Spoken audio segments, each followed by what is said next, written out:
Hello everyone, this is my first mini blog. আজকে আমাদের কলেজে সরস্বতী পুজো উপলক্ষে খাওয়ার দাওয়ার ব্যবস্থা ছিল। চলো তোমাদের সঙ্গে পুরো ভিডিওটা শেয়ার করি। আমরা লাইনে দাঁড়িয়ে গেছি খাবার দাওয়ার জন্য। দেখো বন্ধুরা, কত বড় লাইন, কতজন খেতে বসে গেছে। আমরাও খেতে বসে গেলাম। এর মাঝখানে আমরাও কয়েকটা ছবি তুলে নিলাম। অবশেষে আমাদের পাতা দিয়ে গেছে। আজকে মেনুতে ছিল বাসন্তী পোলাও, চানা, এই দিয়ে খাওয়া শুরু করলাম। আমি যেহেতু কিশমিশ খাই না, তাই সরিয়ে রাখলাম।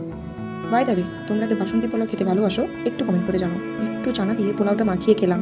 তোমরা তো দেখতেই পাচ্ছ কতটা লোভনীয় দেখাচ্ছে। এরপরে দিয়ে গেল মিক্স ভেজ। দেখতেই এত সুন্দর লাগছে যে দুবার চেয়ে নিলাম।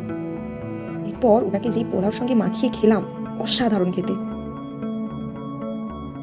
অবশেষে চলে এসেছে চাটনি, আর বাঙালির শেষ পাতে মিষ্টি না হলে কি চলে। এই দিয়ে আজকে খাওয়াটা শেষ করলাম। যদি ভিডিওটা ভালো লেগে থাকে লাইক কমেন্ট শেয়ার করে দিও, আর কোথাও যদি ভুল থেকে থাকে সেটা ধরিয়ে দিও। তোমাদের সাপোর্ট পেলে আরও অনেক ভিডিও নিয়ে আসবো। Thanks for watching.